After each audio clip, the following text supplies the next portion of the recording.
Good morning everyone, welcome to my mini blog. আজি আহিছোঁ নীলাচল পাহাৰত অৱস্থিত অতিকৈ বিখ্যাত কামাখ্যা মন্দিৰলৈ। ভাবিলোঁ কামাখ্যা মন্দিৰত দৰ্শন কৰি লওঁ। এয়া দেখিছে যথেষ্ট সংখ্যক মানুহ ভিৰ হৈছে। আমি এয়া অলপ আগতে পাইছোঁহি। এয়া ভিতৰত প্ৰৱেশ কৰিম আৰু তাৰ লগতে আমি বস্তু পাতিখিনি লৈ লৈছোঁ।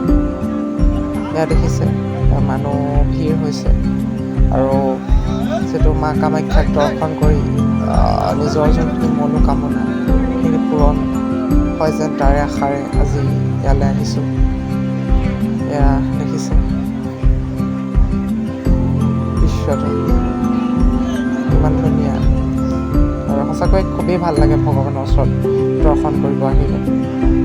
এয়া হৈছে কামাখ্যা মন্দিৰৰ ভিতৰত থকা এইটো পুখুৰীটো। ইয়াত মানুহে গা ধুইছে, সেয়া দেখিছে গা ধুইছে। মানে পানীবোৰ বহুত ঠাণ্ডা। আকৌ নেক্সট ব্লগত লগ পাম। Thank U.